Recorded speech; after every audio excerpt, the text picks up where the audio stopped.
Stop, arrête de scroller. On va commencer par un petit test de mémoire.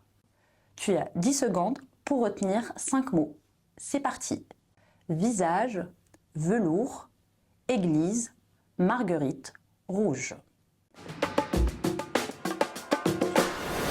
Ça t'est déjà arrivé d'oublier un numéro de téléphone qu'on vient de te donner, ou d'oublier ce que tu voulais dire il y a 2 minutes, ou d'aller dans une pièce pour chercher quelque chose et puis oublier complètement ce que tu voulais faire.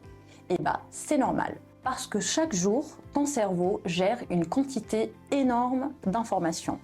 Tu lis, tu vois, tu écoutes, tu apprends, tu scrolles, et donc ton cerveau essaye de faire le tri sans que tu te rendes compte. Mais alors, est-ce que tu sais vraiment comment tout cela fonctionne? Comment ton cerveau fait pour mémoriser? Et c'est quoi les éléments qui te permettent d'avoir une bonne mémoire? Mesdames, Messieurs, bienvenue sur cette nouvelle vidéo. Je suis le Dr Okié, je suis neurologue passionné par la neurologie et la vulgarisation médicale. À travers cette série de vidéos, on va discuter de votre mémoire et on va aller au plus profond de cette mémoire. La mémoire peut être décomposée en 3 parties. Tout d'abord, ton cerveau va capter une information, il va l'enregistrer dans une partie de ton cerveau.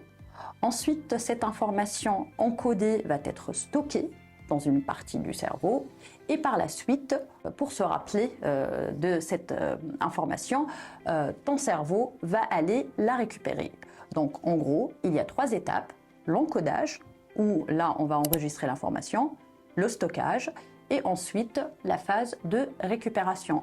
Et puis comme parfois on est fatigué, qu'on a mal dormi et qu'on est stressé, et ben en fait notre cerveau encode mal. Et puis si on ne répète pas, cette information elle part et puis elle est oubliée. Et pour nous souvenir et pour utiliser notre mémoire, on a besoin de nos chers amis les neurones. Oui, les neurones, ils vont essayer de nous aider pour une meilleure connexion et une transmission d'informations. À chaque nouvelle information, à chaque nouvel apprentissage, avec ton cerveau et les neurones renforcent des nouvelles connexions qu'on appelle les synapses.